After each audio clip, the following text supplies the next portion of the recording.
communicate to your Club course kay we are already processing. Human sa gipaitabong information drive alang sa Panabo City Scholarship Program, nagsugod na atong Mayo 20, 2024 ang pagdawat sa mga rekisitos sa mga interesadong estudyante nga mo-apply sa maong programa. Pinaagi sa usa ka post sa Panabo City Mayor Jose Jo Relampagos Facebook page, opisyal na nga modawat og kumpletong rekisito sa Panabo City Scholarship Program ang opisina ni Mayor Jo. Ang mga programa sa lokal nga panggamhanan alang kini sa mga kabataan sa syudad nga migraduar sa senior high school, mga estudyante sa kolehiyo ug nakaundang sa kolehiyo. Adunay tulo ka scholarship programs ang gipadayag sa lokal nga panggamhanan.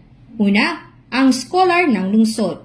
Ikaduha, ang Study Grant for Indigenous People and Muslims of Panabo City ug ang ikatulo, ang Continuing Study o Ladderized Education Grant. May mangnosab sa interesadong aplikante nga siguraduhon nga naka-fill out sa online application o kumpleto na inyo mga rekisitos ato sa pagpasa aron dili malangan ang pag-asikaso. Alang sa dugang nga mga pangutana o klarifikasyon, mamahimong bisitahon ng Panabo City Mayor Jose Jo Relampagos Facebook page o mutawag sa mga numerong 0961-022-2816 o 0991-433-8120. Good luck, future scholars! Kauban sa kamera si Louie Panagsagan, kini si Team Acevedo nga gikan sa City Information Office Broadcast Services.